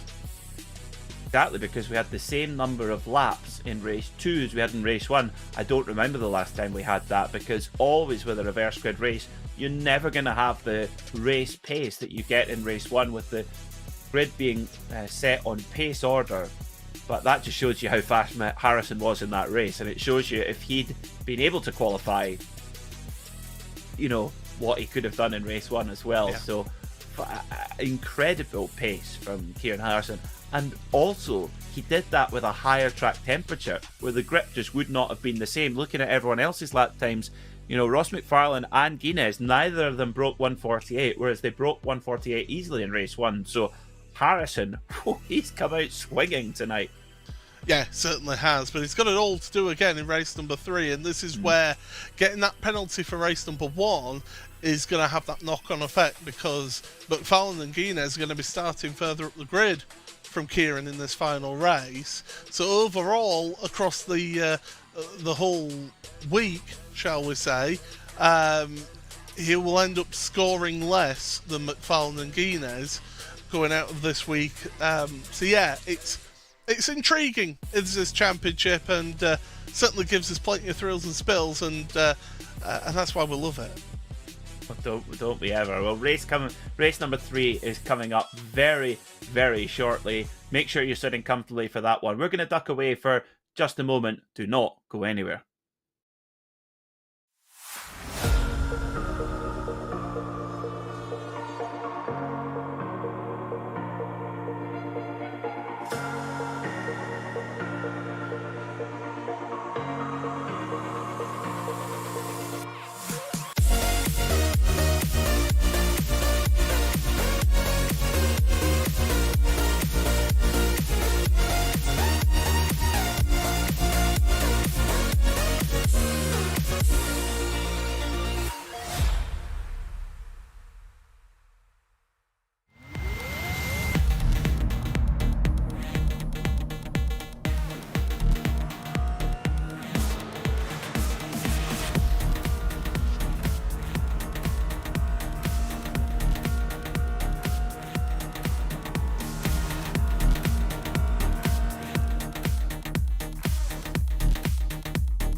Welcome back to RaceSpotTV. We are just moments away from race number 3 here at Circuit Magny-Cours. In the World Touring Car Series, it's round number 10. We have just 7 races to go in this incredible championship. Ross McFarlane Corentin Guinness and Kieran Harrison all locked in a fight for that coveted crown. Who is going to come out on top? It's impossible to tell after 2 races so far this evening. It's Peter Mackay here alongside Paul Smith in the RaceSpotTV commentary box. And well, things are hotting up in the championship, and they are on the track as well, Paul. Yet the track temperature continues to rise. Yeah, 2 degrees higher than it was in the last race. You won't see the lap times affected that much in terms of the absolute pace that they will have, but you will see it just drop off like a lap or 2 earlier in terms of the peak grip for the cars and the tyres out there. It does take a lap or 2 for the tyres to get up to temperature in these TCRs now. It seems that iRacing have seemed to pick the hardest known substance of compound of rubber known to mankind to give these touring cars now. So it does take a little while to warm up the tyres and get them up to pressure. But yeah, these drivers, once they do, they really rag them and abuse them for all they're worth.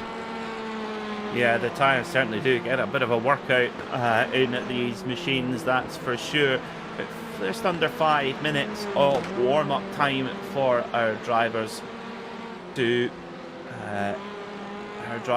get used to the conditions. And well, Wojciech Severovic, after we touched on the blunder he had at Watkins Glen last time out, and here again today there in race number 2 at Magny-Cours, he's just let the virtual paddock know that he's booked himself an eye test, and I'm not joking.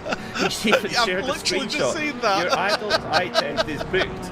And just for everyone's information, I did book an attended eye test. Oh no, he's had one. Yeah. I did book an attended eye test after last week's performance. I'm still waiting for my glasses, as it turns out I need them. Well, breaking news is that come Monday evening in the World GT Championship, I will also be in glasses because I'm getting old and I need glasses for being at the computer. So yes, I'll be sporting new headwear as well. So you've done well. I mean, 39 years without glasses, I think I've done pretty well, and I'm the only member in my family who has never needed glasses, so it's a new experience for me. It was funny because the optician turned around to me and says, all right, yeah, so we'll get you set up with glasses for, and I'm like, right, so what happens next? I didn't know, I've never had glasses before. Yeah. Well, I'm about 3. I'm 33, and I'm about 3 years in, for just as you are, for close work and things like that. So, yeah, they're handy. I'd say. I'm just glad I don't have to wear them for driving, unlike poor old Wojciech. I'll tell you what, we'll be getting the pipes and the smoking jacket out soon with the way this commentary box is going. Absolutely. Can we get RaceSpot branded smoking jackets? How good would that look?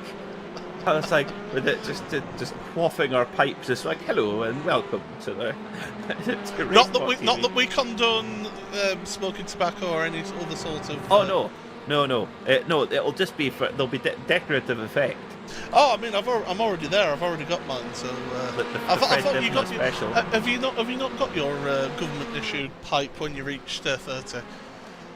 No, I did get the slippers though. Oh, okay, that's fair enough. Which I thought was fair enough. Yeah, you know, in Scotland we like to be different on everything that we possibly can be. Anyway, moving on. Dan Martin is fastest in this warm-up session, 149.365, just under half a second quicker than Ross McFarlane. So, do you think Dan Martin's a little bit bristled after how race 2 went? I think he's thinking, right, no more Mr. Nice Guy. I've got some work to do here in race number 3. I don't want to burst the balloon there, but it's a warm-up session, so I don't think it all counts. I don't think that Ross McFarlane will be too concerned if Dan Martin's the fastest car in this warm-up session, because it doesn't count when the result of this in towards the championship. It's the race that follows this that counts towards that championship. I'd be printing it off and framing it. I'd be printing the timesheet off. Stephen Walker has just gone to the top of the timesheets with a 149.255. So Stephen Walker continuing his pace from race number 2. as McFarlane comes over the line 148.7 and goes quickest. So a normal order has been restored. See, that's it. You should have printed it off while you had the chance. But you know that McFarlane's never going to be far away from the top of those timesheets. Quite remarkable that he ran out of fuel there on that last corner. Understandable though, because it really wasn't expected to get that extra lap. Let's see then how they line up for the third and final race of the day here at Magny-Cours, and who is going to be on top of the shop in the championship standings when we leave this beautiful French venue and head to the even more beautiful Fife in Scotland for Knockhill in 7 days' time. One meeting that I, for one, am delighted to be in the commentary box for. Hack and Ask will be your pole sitter for this final race of the day here at Magny-Cours, with Mike Pollard alongside him on row number 1. Then it's Andreas Gilman and Norbert Leitner. Paddy Faulkner starts 5th, and Miguel Freitas makes it 3 Impulse Racing cars in the top 5. Let's make it 4 in the top 7 with Szilard Nagy. Then it's Sam Blees in 8th, with Oysten Hereford 9th, and Jack Sedgwick rounds out the top 10. Then it's Richard Simner and Jürgen Frank. Rolling off from 13th will be Craig Williams alongside Collins and Gaines, and Ross McFarlane starts 15th. Stephen Walker rolls off from 16th, with Kieran Harrison 17th and Jaroslav Sebula in 18th. Row 10 is made up of Slavomir Jaworski and Matt Elmore. Then it's Pete Newman, James Parker, Nick Clibbins, and Dan Martin will start from 24th on the grid. Then it's Carl Hardy, Alan McCain, Neil Stevenson and Scott Malcolm making an all-Ignium Motorsport row 14. Then rounding out the top 30 is Sam Smith and Damon Mulqueen. And your back row, a pretty high-profile back row it must be said, Wojciech Savinovic and Morgan Butler. Right then, almost ready to go here at Magny-Cours. And Hack and Ass will start on pole position, and our 3 big championship contenders, Paul, they're all starting in a fairly similar place on the grid. Yeah, they're all loitering with each other, but they're in that mid-pack, aren't they, now, on the grid? And we've seen how, in race number 1, how Kieran Harrison got caught up in an incident not of his own making, and it just shows that anything can happen when you've got a gaggle of cars in and around you at the start. Yeah, well, let's see how they go. The revs are beginning to build, ready to drop that clutch and head off into 20 minutes of racing, ready for those green lights. Off they go. Long hold on the grid there, but they do get going eventually. And Hack and Ass gets the whole shot there from pole position into turn number 1, and he leads then from Mike Pollard. And then it's all the Impulse Racing cars, a quartet of Impulse Racing cars there. Leitner, Freitas, Nagy, all in there as well. As Hack and Ass goes wide, it's going to be a 3-wide run through golf down towards Adelaide as well. Who's going to be the bravest on the brakes on cold tyres, heading down into this full distance braking zone as well? It's going to be so tight here. It's Andreas Gilman who's there on the inside line as well, in the optimum position. Can he get that move done? Oh, a bit of contact there as well. But it's Andreas Gilman who hits the front. Could we end up seeing an Norbert Leitner win in race number 3 yet again? He seems to really do well in these race 3s, and he's up there to 2nd place already behind his teammate. Look at the car off! And it's Simner, Richard Simner, off in the gravel. There's another car flying off as well. It's absolute carnage here on the opening lap, but Norbert Leitner gets past his teammate and is up to the lead.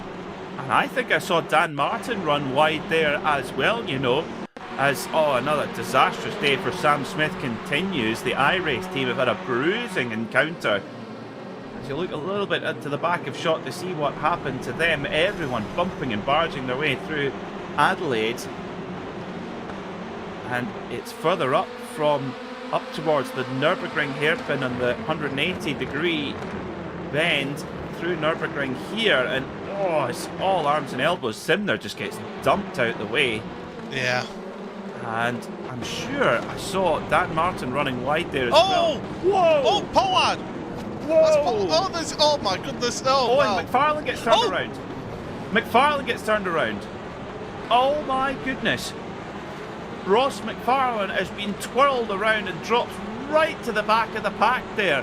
So disaster for championship contender Ross McFarlane in car number 127, and Guinness gets through and Harrison get through unscathed. I tell you what, I don't know what's happened.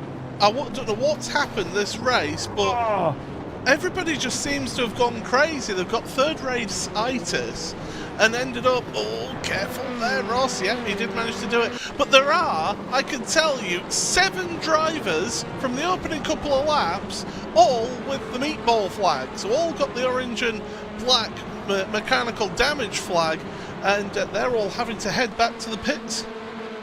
Oh, well, how important is that going to be in the outcome of this championship? That's a huge free kick towards Guinness and Harrison then as well, and McFarlane will be reeling after that. It looked like he got through clean, and then he just got clipped on the quarter panel, and that was enough to turn them around. It's a slowdown penalty there for Hakenas for cutting the circuit, so that loses him several places. Jack Sedgwick's on it. He's up into 4th position in the bright multicoloured Craig's setup shop car.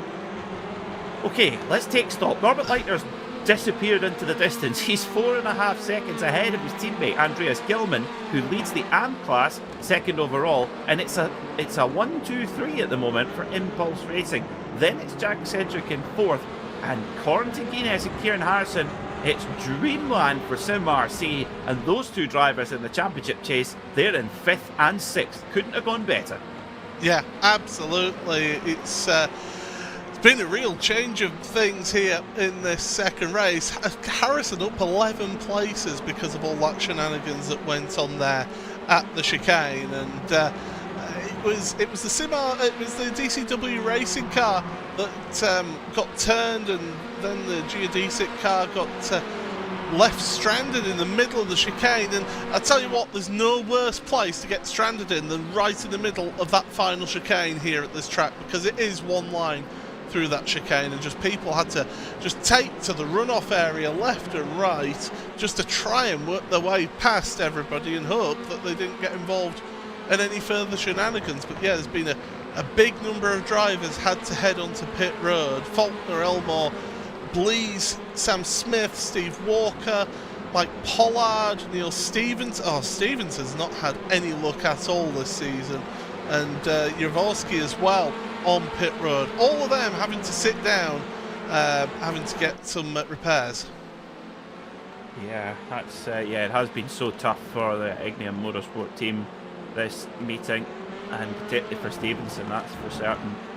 So, in the AM battle in the championship chase between Williams and Martin, Williams is 3rd in class, 9th overall. Dan Martin has come through to 16th overall and 5th in the AM class as well. So it is game on there as well. Now we know that Williams came into this round with a gap of 76 points, so he needs to keep landing those punches. Speaking of punches, Jürgen Frank trying to make a move there on Oystein Hereford, who goes wide. Excuse me, no, it's not Oystein Hereford, that's Hakenas who goes wide there. But Craig Williams has got quite big damage to the back of his Audi RS3, so he's got shunted at some point.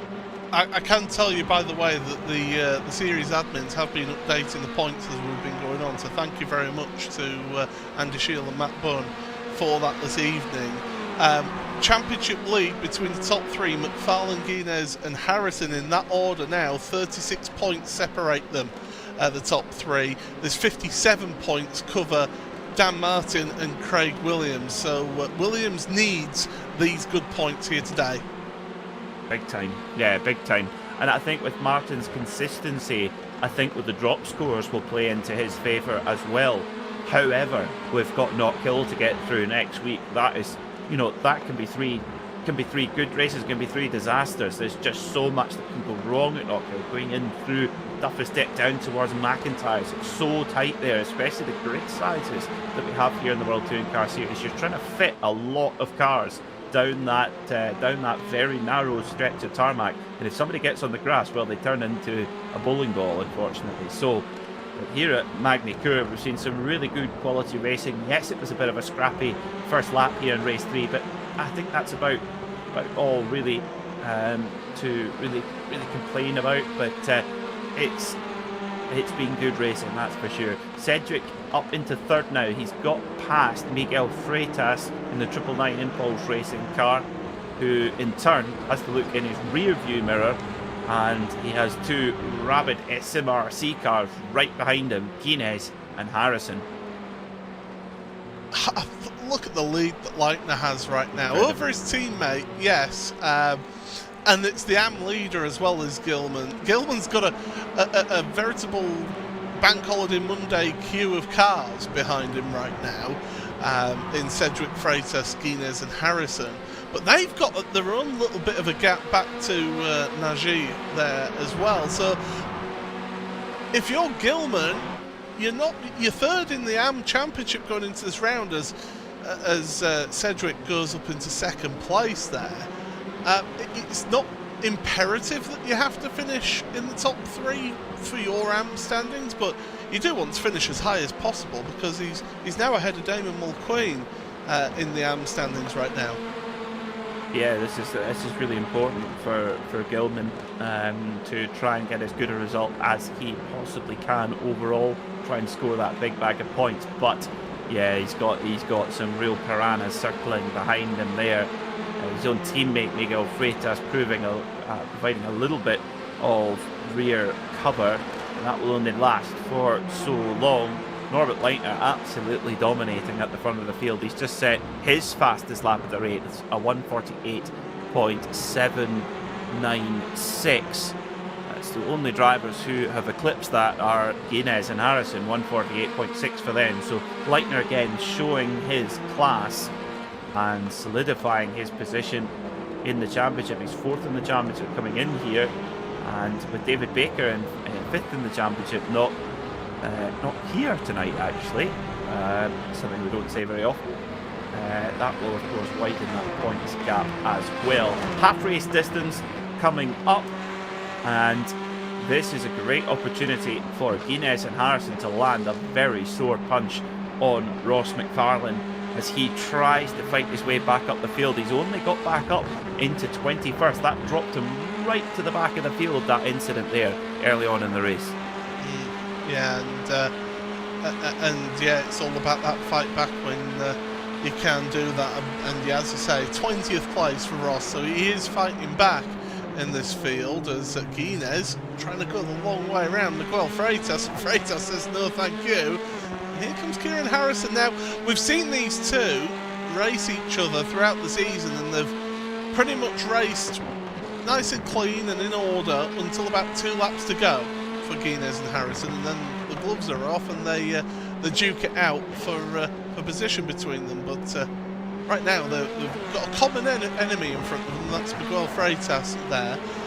Don't forget as well, we keep on talking about the championships. It's not just a trophy that the winners get in the championships, it's also some really good prizes. You know, if you finish 1st, 2nd and 3rd in class, you get a pair of sim gloves from 3M, which by the way are a really nice pair of gloves, I can tell you that from experience. But also butt kicker for the Pro and Am driver champions.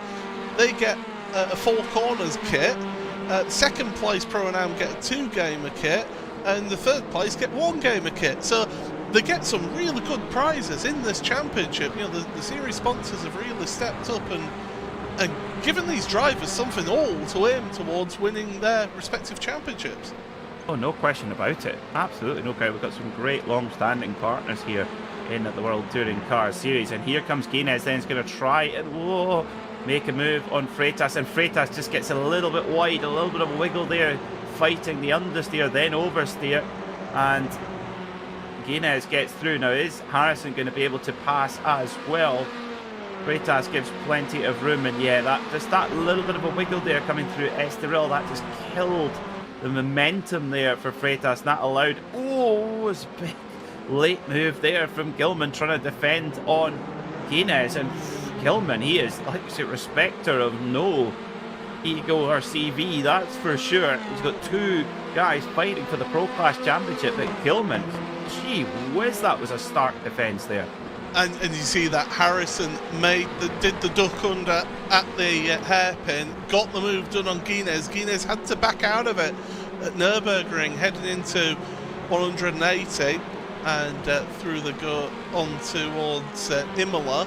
But yeah, it's Gilman wants as best a result as he can get.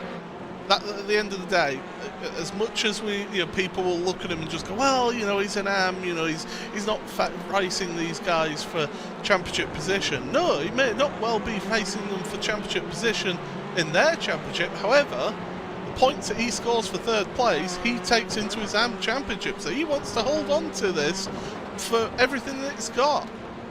And he wants as many cars between him and Craig Williams.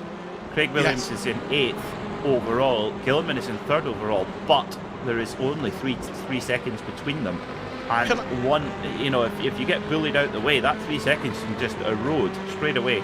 So Gilman's really got to try and box clever here as best as he can and try not get roughed up too much. And doing a very good job of it as well there, going through that endless carousel of Estoril. That's really going to batter the front left tyre through there. And here comes Harrison, Harrison, not Guinness. Harrison has got a great run, and Gilman immediately dives to the inside saying, I'm having that lane, you're going to have to go the long way around. And Gilman braking as late as he dares there again. Harrison trying to get the move done as well. Can Gilman close the door? I don't know if he's going to be able to. I think Harrison might be able to get this done as they head up towards the Nürburgring chicane. Again, it's going to be a last of the late breakers.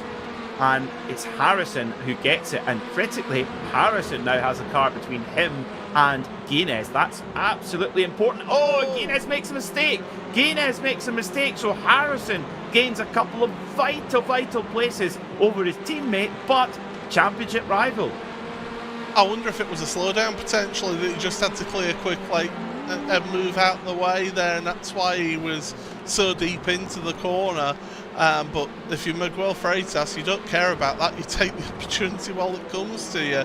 But that move by Harrison was set up through turn 3. He V'd off the corner. He took a wider mid-corner to get the cut back on the exit of turn 3, and that's what really harmed Gilman, because Gilman wasn't able to get the run out of the corner that Harrison was, and he carried that speed all the way down to the hairpin, and Harrison just on the power nice and early out of the Adelaide hairpin, round the outside, and gets the job done into Nürburgring. So really good racing there, and a lot of respect as well given with Gilman there. He could have easily tried to crowd Harrison, but thought, no, it's not right. We've got a bigger picture here. I've still got 4th place. Yeah, it's really interesting how that's played out. What a drive it's been from Dan Martin.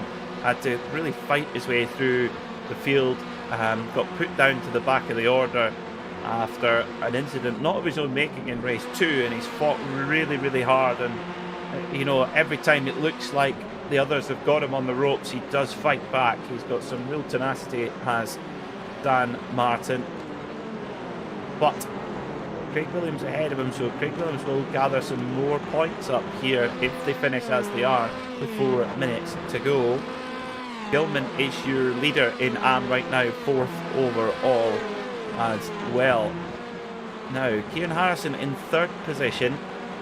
Can he get any closer to Jack Sedgwick? To pull 3 seconds out of Sedgwick over the next 4 minutes would be a bit of an ask, Paul, you could say. That'll be tough. That'll be a tough call because Sedgwick is so quick. He can race with Harrison. Oh, there was a car with half of its front end missing there in front of these drivers. I think it's Oyson Hereford who's got the front end missing on his car. Yep, there it is. He's got the Miguel Freitas special on the Hyundai Elantra. That means that he's just going to be struggling through those long radius corners, which there's quite a few of around here, it must be said. And Ross McFarlane, you can see him in the background of the shot then, up to 19th. So he's down 4 places on where he started, but quite frankly, after being at the back of the field after lap 2, he can be pleased with the recovery drive there, but he won't be happy in terms of his championship. No, he'll be furious in terms of his championship, that's for certain. He does have quite a few drivers immediately ahead of him, so there is opportunity to try and grab a few more points if he possibly can. Every point will be helpful here over these next couple of laps.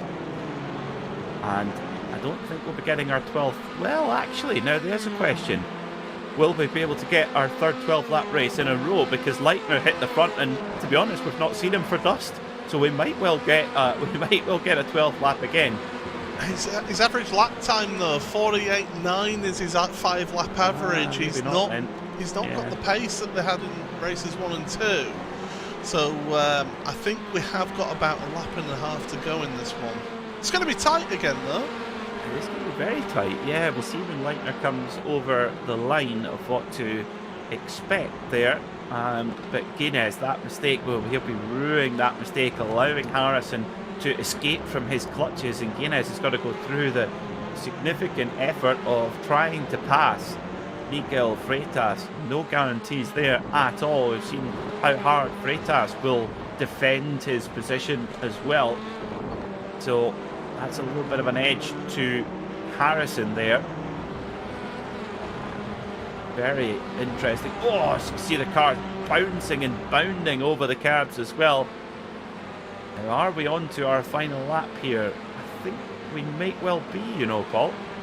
Yeah, it was across the line, like the 18 minutes and 14 seconds. So that would be, what's that, a minute and 46 to finish this lap. So could well be. We're at the behest of the flagman, Barney the flagman, as to whether we get another lap or not. He's going to have one in each hand. He's going to have the white flag and the checkered flag in each hand. It's going to be very, very tight indeed. Well, McFarlane will be hoping that there's another lap to try and make up some positions, as will Guinness, as he goes around the outside of Miguel Freitas. That's quite a manoeuvre there from Guinness, although his teammate Kieran Harrison a little bit further up the road. So it just on to the final lap then as well. Norbert Leitner leads by 5.5 seconds from Jack Sedgwick, with Kieran Harrison in third. It's been a really, really good drive for him from starting from the back of the grid in race 1. He's fought up the order and got a win, and looking like a podium here from that. But Norbert Leitner making full use of his grid position in race 3. You mentioned it, Paul. He really does love these race 3s. Oh, yeah, he does so well here, and yeah, we are going to see the checkered flag here, so tremendous race for Norbert, and he's done it again in race 3. It certainly has. Norbert Leitner, your third different winner here from 3 races at Magny-Cours, a great race meeting here in the World Touring Car Series. Jack Sedgwick will come home in second, Harrison in third, and Andreas Gilman will come home in 5th position, and your winner in the AM class ahead of his teammate Miguel Freitas. As McFarlane, can he get one more before the line? No, not quite. Has to come home in 17th place, so a difficult race 3 for McFarlane. How pivotal, how important will that be to the outcome of the championship? Well, we will find out in 2 weeks' time. 6 races left in this series, and it's going to go right to the wire. Stephen Walker holds on to 25th from Alain McCain there as they come over the line. Many drivers at the back there having a bruising encounter today here at Magny-Cours. But it's Norbert Leitner who takes the spoils in race number 3 by 5.6 seconds. Kieran Harrison in the end, a lonely third, and Guinness has to fight his way back to 4th after one little mistake. That was all it took to let Harrison escape.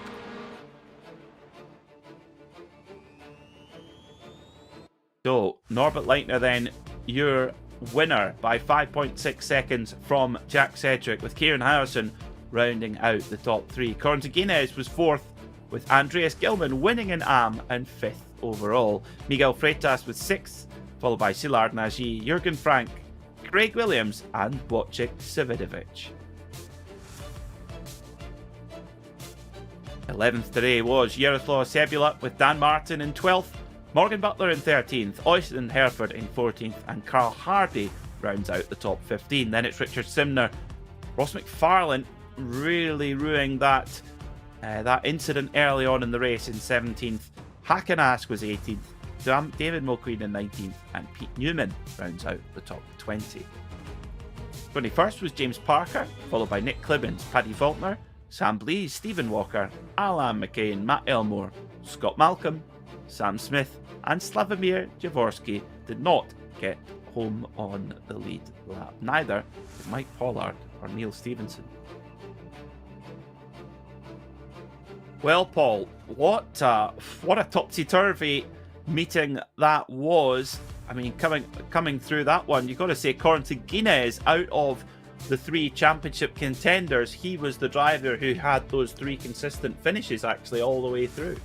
Yeah, he had a tremendous evening, did Corentin, and certainly has helped him towards the championship. Again, we've had an update of the point standings on our side of things, so we could tell you that Guinness leads the Pro Championship by 8 points over his teammate Kieran Harrison. Ross McFarlane just 13 points off of the championship lead. That Pro Championship is going to go to the wire yet again in this championship. It's tremendous. AM side of things, Dan Martin, he'll be disappointed with this week. He got a really good result in race number 1, but races 2 and 3 were not the best for him. He's now only got a 48-point lead over Craig Williams, and that result from Andreas Gilman brings him to within 95 points now of the AM Championship. So Craig Williams is just chipping away at that gap, and you got to think Dan Martin will be starting, the nerves will be starting to creep in and wanting to get that championship over the line. And when we go to Knockhill next week, shuffle the deck again, who knows what could happen there. Well, I mean, Knockhill, I commentated on another series last year, and it had a real turning point in that particular championship, did Knockhill. It can really change how a championship goes if you're out there, and Knockhill next week is going to be it's going to be an interesting one, but it's a classic touring car venue, isn't it? And one that we're all looking forward to. Yeah, it certainly has. The British Touring Car Championship been coming to Knockhill for over 30 years, so it is made for Tin Top Racing. Well, we will have all the action here on RaceSpotTV of the penultimate round of the World Touring Car Series from Knockhill, same time next week at 7:45 UK time. But for myself, Peter Mackay, my broadcast partner Paul Smith, and our producer Conry Maddock, thanks so much for watching, and good night.